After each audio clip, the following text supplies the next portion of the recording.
Something else that our attention's on is the uMkhonto weSizwe party and former President Jacob Zuma back in the Pretoria High Court this morning, where they will challenge President Cyril Ramaphosa's decision to place Police Minister Senzo Mchunu on a leave of absence. Now, the party is also challenging President Ramaphosa's decision to appoint Firoz Cachalia as Police Minister and the subsequent establishment of the Madlanga Commission.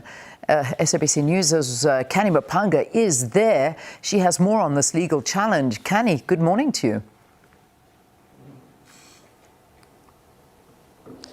Good morning to you, Leanne, and to the viewers once again. The MK Party and former President Jacob Zuma will be back at the High Court in Pretoria, sitting at the Palace, in order to challenge those July 3 related decisions taken by President Cyril Ramaphosa in the wake of very serious allegations made by KZN top cop, that is Lieutenant General Madlanga, about these alleged criminal syndicates infiltrating the criminal justice system. We know that he took several decisions in response to these allegations, and the context was that he wanted to test, or rather see, these allegations tested before there can be any final finding. Now, with respect to the president, the decisions he took was to place the police minister, who is at the center of these allegations, on a leave of absence. And of course, then the subsequent appointment of Prof Firoz Cachalia followed. And then, of course, the establishment of a commission of inquiry to test quite extensively these allegations and come up with a report within 6 months to give back to the president in order for him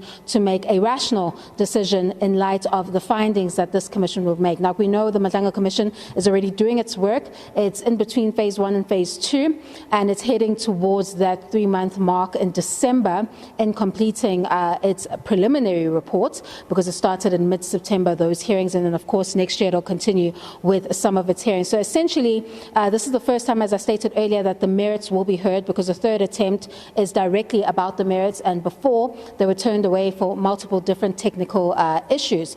So essentially, what is at the heart of this, I guess, probe or challenge rather, by the MK Party and the former President Jacob Zuma is the president's powers in relation to this context of placing a minister on a leave of absence, and then, of course, whether or not he exercised those particular powers rationally. The MK Party will argue that the president did not have the powers to place Police Minister Senzo Mchunu on a leave of absence, and in fact the power that he should have exercised is to dismiss him and then allow for the query to continue, and if he wanted to appoint him after his name is cleared, if that is the case, then he has the power to do so. However, the presidency has raised an important point about how the president approached this matter, and had to approach it in a rational manner, meaning that the allegations would have to be tested first before he could make any kind of decision relating to the police minister, Senzo Mchunu. Of course, all of those arguments will be ventilated in full before the court, as we expect it to start the hearing at 9 a.m. this morning. Over to you in studio. All right, Canny, thank you. Thanks very much for being there, also giving us just a lot of background to this particular story. So, Canny Maphanga on that one.